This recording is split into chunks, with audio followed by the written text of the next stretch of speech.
കുട്ടികളുടെ വളർച്ചയിൽ അവരുടെ ചുറ്റുപാടിനേക്കാൾ കൂടുതലായി മാതാപിതാക്കളുടെ സ്വഭാവവും രീതികളുമാണ് പ്രധാന പങ്ക് വഹിക്കുന്നത്.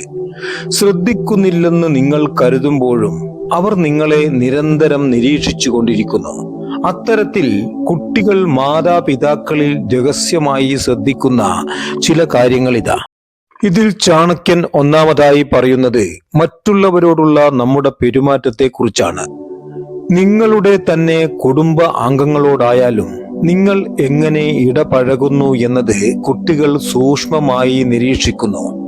ദയയും ബഹുമാനവും ഉൾപ്പെടെ അക്ഷമയോടെ പ്രകടിപ്പിക്കുന്ന എല്ലാ പ്രവൃത്തികളും അവർ മനസ്സിലാക്കുന്നു. ഇതേ സ്വഭാവം അവർ സ്വയം ഏറ്റെടുക്കാനും പ്രകടിപ്പിക്കാനും സാധ്യതയുണ്ട്. അതിനാൽ നിങ്ങളുടെ പെരുമാറ്റം കുട്ടികളുടെ സഹാനുഭൂതിയും സാമൂഹിക കഴിവുകളും വികസിപ്പിക്കുന്നതിനുള്ള ശക്തമായ മാതൃകയാകണം. രണ്ടാമതായി ചാണക്യൻ പറയുന്നത് നിങ്ങൾക്കിടയിൽ ഉണ്ടാകുന്ന സംഘർഷാവസ്ഥകളെ കുറിച്ചാണ്. മാതാപിതാക്കൾ തമ്മിലോ മറ്റുള്ളവരുമായോ തർക്കിക്കുന്നതും കുട്ടികൾ ശ്രദ്ധിക്കുന്നു. അഭിപ്രായ വ്യത്യാസങ്ങൾ വരുമ്പോൾ ശബ്ദമുയർത്തി സംസാരിച്ചാണോ അതോ മാന്യമായ സംഭാഷണങ്ങളിലൂടെയാണോ പരിഹരിക്കുന്നത് എന്ന് അവർ നിരീക്ഷിക്കുന്നു. ആരോഗ്യകരമായ രീതിയിൽ സംഘർഷ സാഹചര്യങ്ങൾ കൈകാര്യം ചെയ്യുമ്പോൾ ബന്ധങ്ങളിലെ ആശയവിനിമയത്തിന്റെയും വിട്ടുവീഴ്ചയുടെയും പ്രാധാന്യം കുട്ടികൾ തിരിച്ചറിയുന്നു. മൂന്നാമതായി ചാണക്യൻ പറയുന്നത് നിങ്ങൾ അനുഭവിക്കുന്ന മാനസിക സമ്മർദ്ദം എങ്ങനെ നിങ്ങൾ കൈകാര്യം ചെയ്യുന്നു എന്നതിനെ കുറിച്ചാണ്. മാതാപിതാക്കളുടെ വൈകാരിക നിമിഷങ്ങളെക്കുറിച്ച് കുട്ടികൾ വളരെ അലർട്ടാണ്. സമ്മർദ്ദത്തിലായിരിക്കുമ്പോൾ നിങ്ങൾ ആ അവസ്ഥയെ എത്തരത്തിൽ കൈകാര്യം ചെയ്യുന്നുവെന്നും നോക്കി അതേ രീതികൾ കുട്ടികളും അനുകരിക്കും. അതിനാൽ ക്ഷമയോടുള്ള ഇടപഴകൽ, ശാന്തമായി പ്രശ്നങ്ങൾ പരിഹരിക്കാനുള്ള ശ്രമങ്ങൾ പോലുള്ള ആരോഗ്യകരമായ ഇടപെടലുകൾ അവരുടെ സ്വന്തം വികാരങ്ങളെ എങ്ങനെ കൈകാര്യം ചെയ്യണമെന്ന് അവരെ പഠിപ്പിക്കും. നാലാമതായി ചാണക്യൻ പറയുന്നത് ആരോഗ്യത്തോടുള്ള നിങ്ങളുടെ സമീപനത്തെക്കുറിച്ചാണ്. നിങ്ങളുടെ ശരീരത്തെ സ്വയം എങ്ങനെ പരിപാലിക്കുന്നു എന്ന് കുട്ടികൾ ശ്രദ്ധിക്കുന്നു.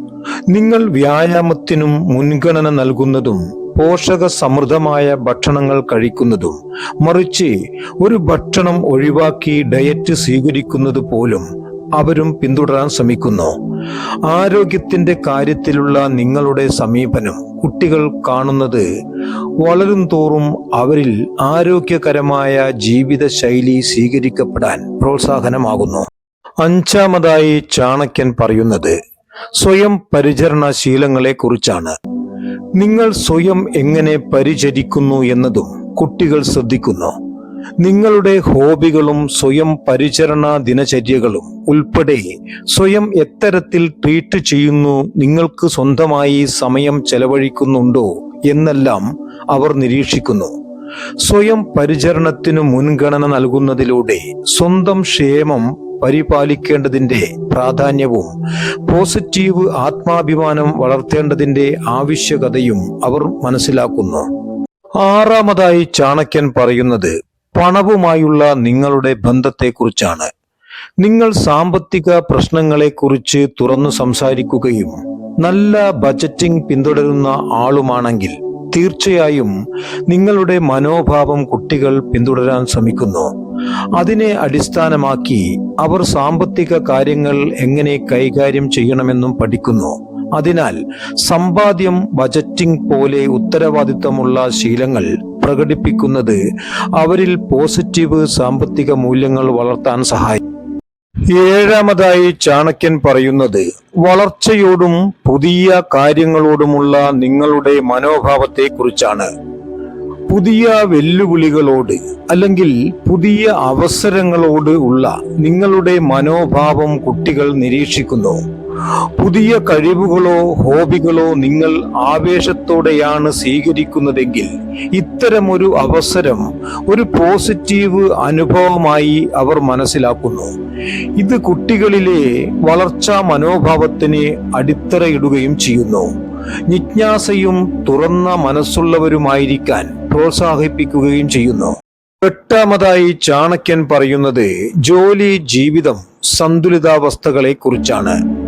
നിങ്ങൾ നിങ്ങളുടെ പ്രൊഫഷണൽ ജീവിതവും വ്യക്തിഗത സമയവും എങ്ങനെ ബാലൻസ് ചെയ്യുന്നു എന്ന് കുട്ടികൾ ശ്രദ്ധിക്കുന്നു.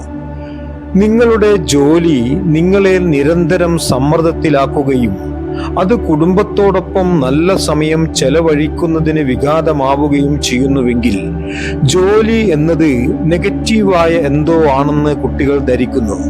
മറിച്ചാണെങ്കിൽ കുടുംബത്തിനും വ്യക്തിപരമായ സമയത്തിനും മുൻഗണന നൽകുന്നതിനുമുള്ള പ്രാധാന്യം അവർ മനസ്സിലാക്കുന്നു.